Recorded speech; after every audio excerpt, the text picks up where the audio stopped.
Welcome back mga idol! Sa video na ito ay ating mapapanood ang romance drama movie na may pamagat na Gemma Bovary. Ito ay pinalabas noong 2014.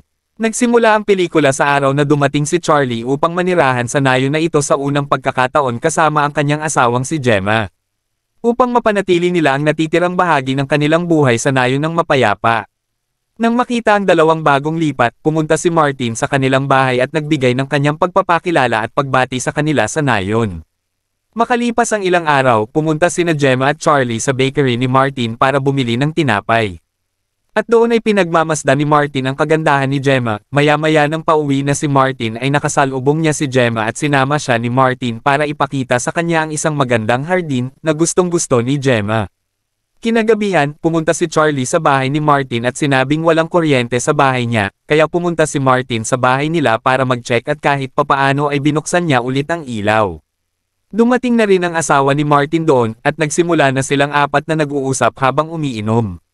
Pero kahit na sa panahong ito ay si Gemma lang ang tinitingnan ni Martin. Isang araw ay dumating ulit si Gemma sa bakery ni Martin. Sa oras na iyon tinanong ni Martin si Gemma kung alam niya kung paano gumawa ng tinapay. Ayon kay Gemma ay marunong naman siya. Para makita ito, dinala siya ni Martin sa likod na kwarto kung saan siya gumagawa ng tinapay. Habang gumagawa ng parehong tinapay, tinanong ni Martin si Gemma kung ano ang pakiramdam niya. Sinabi ni Gemma na napakasarap ng pakiramdam niya na parang nagyo-yoga. Pagkatapos ay sumagot si Martin na nagsasabi na ginagawa ko ang yoga na ito tuwing umaga. Ngayon ay napakainit sa silid na iyon, kaya nagsimulang mainitin si Gemma. Hinubad niya ang kanyang sweater, nakikita ni Martin ang lahat ng ito, at hindi napigilan ang sarili, nagsimulang tumingin sa katawan ni Gemma. Sa kasunod na eksena, makikita si Martin at ang asawa niya kasama si Charlie at ang kaibigan ni Gemma na nananghalian sa kanilang bahay. Kasunod ay tiningnan ni Gemma ang bahay niya kasama ang kanyang kaibigan. Sinabihan siya ng kaibigan na dapat laging alagaan ng babae ang kanilang mga katawan. Kaya naman nag-eehersisyo siya araw-araw. Mukhang totoo din ito para kay Gemma, kaya nagsimula siyang mag-ehersisyo mula sa sumunod na araw. At isang araw nakasalubong ni Martin si Gemma sa daan, tinanong niya ito kung bakit hindi siya pumupunta sa bakery niya para bumili ng tinapay. Sinabi ni Gemma na nagda-diet siya, at tumigil muna siya sa pagkain ng tinapay. Nung paalis na si Gemma doon pagkatapos ng usapan, biglang may kumagat na insekto sa likod niya. Sobrang sakit nito kay Gemma kaya napasigaw siya ng malakas at tinawag niya si Martin at sinabing may kumagat sa likod niya.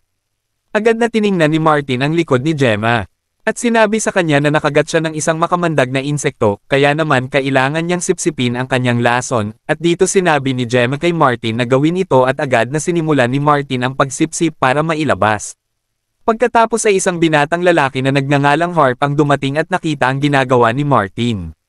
Agad siyang nagtanong kung ano ang nangyayari. At mula doon ay naunawaan niya ang sitwasyon, pagkatapos ay bumagsak si Gemma at nahimatay. Agad siyang dinala ni Harp at Martin sa ospital, kung saan ang sabi ng doktor sa pamamagitan ng pagbibigay ng injection kay Gemma, ngayon ay wala nang dapat ikatakot. Habang pauwi, ipinatong ni Gemma ang ulo niya sa balikat ni Martin na labis na ikinatuwa ng matanda. At nag-umpisa siyang isipin na nagkakagusto din si Gemma sa kanya. Sa kasunod na araw nakita niyang magkausap si Harp at Gemma, at inisip na kinukumusta lang ang kalusugan ni Gemma. Pero maya-maya ay naisip niya na ang dalawang ito ay tila nagkakaroon ng affair. Isang araw nang si Gemma ay bibili ng alak sa supermarket, ay muli silang nagkita ni Harp. Sinabi ni Harp kay Gemma ang kanyang paboritong alak. At si Gemma ay bumili rin ng parehong alak. Pagkatapos ay makikita naman si Martin na pauwi na pagkatapos maghatid ng tinapay. Noon lang niya nakita si Gemma na papunta sa kung saan, kaya huminto siya upang makita siya, pagkatapos ay naglakad si Gemma sa loob ng bahay ni Harp. Matapos makita ang lahat ng ito si Martin ay nagiging tensyonado kung bakit si Gemma ay dapat na pumasok sa loob nila Harp na mag-isa. Ngunit ang iniisip niya ay tama. Dahil sa gabi ring iyon nang maghapunan siya sa bahay ni Gemma ay may nakita siyang cheque nene sa leeg ni Gemma, na nagpaintindi sa kanya kung ano ang nangyari sa pagitan ni Harp at Gemma. Ngayon si Martin ay napakasama ng pakiramdam dahil gusto niya maging kapalit sa sarili si Harp. At ipinagpapalagay na ang kanyang sarili ang responsable para sa lahat ng ito dahil si Gemma at Harp ay hindi sana nagkita noong araw na iyon. Ang lahat ng ito ay hindi sana mangyayari ngayon. Kinabukasan, nakita ni Martin si Harp at napansin ang matinding tensyon, kaya pumunta si Martin sa kanya at tinanong kung ano ang problema. Kaya sabi ni Harp na hindi siya makapag-concentrate sa pag-aaral. At nag-suggest sa kanya si Martin na tawagan niya ang girlfriend niya para matulungan siya nito. Maya-maya ay nakita ni Martin si Gemma na may pupuntahan. At minsan pa makikita si Gemma na nagsasaya kasama si Harp sa kanyang bahay, na nagpapatunay na si Gemma ay talagang may relasyon kay Harp. Ilang araw ang dumaan na si Gemma lang palagi ang iniisip ni Martin. Isang araw, pumunta si Gemma sa bakery ni Martin na tuwang-tuwa, sinabi niya kay Martin na ilang araw nang pumunta si Charlie sa London.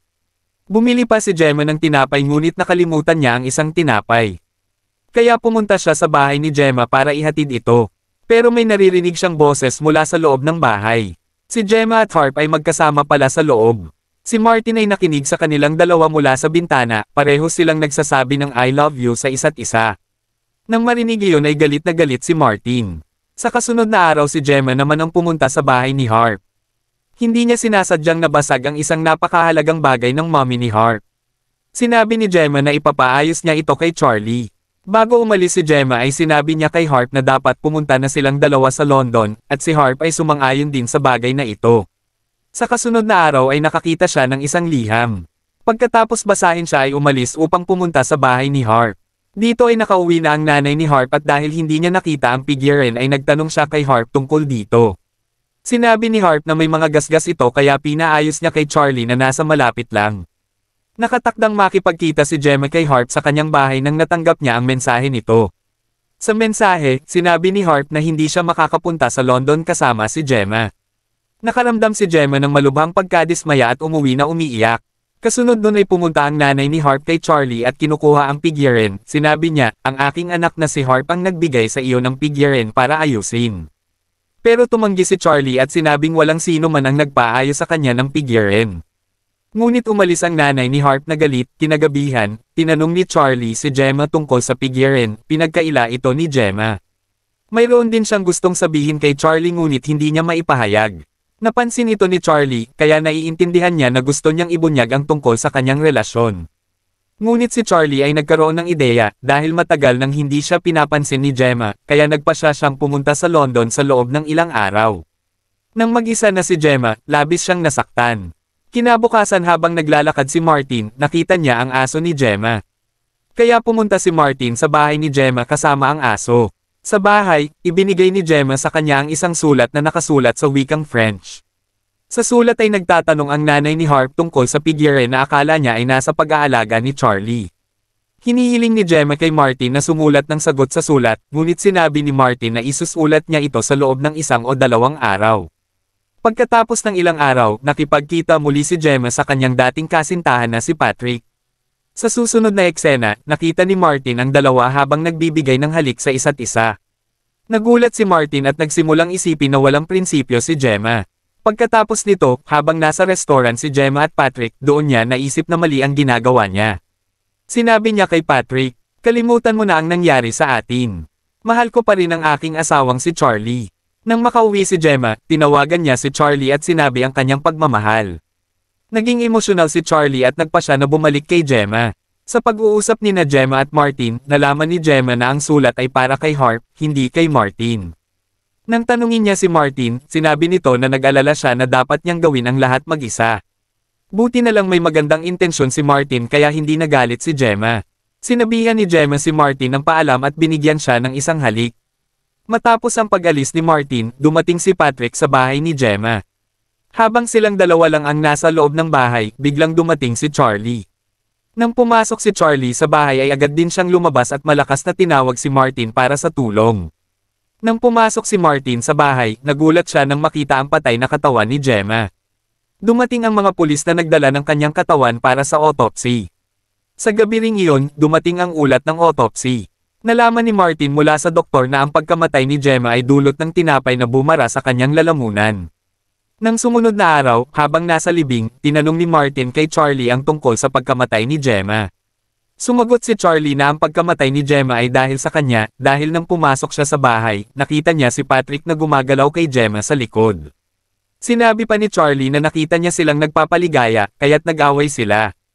Dumating si Patrick at sinabi na habang kumakain ng tinapay si Gemma ay ginalaw niya ito sa likod, kaya napasok ang tinapay sa lalamunan niya.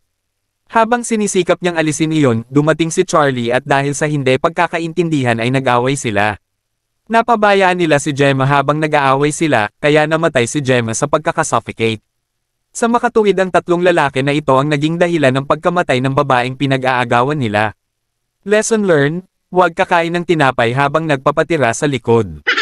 At dyan na po nagtatapos ang video mga idol.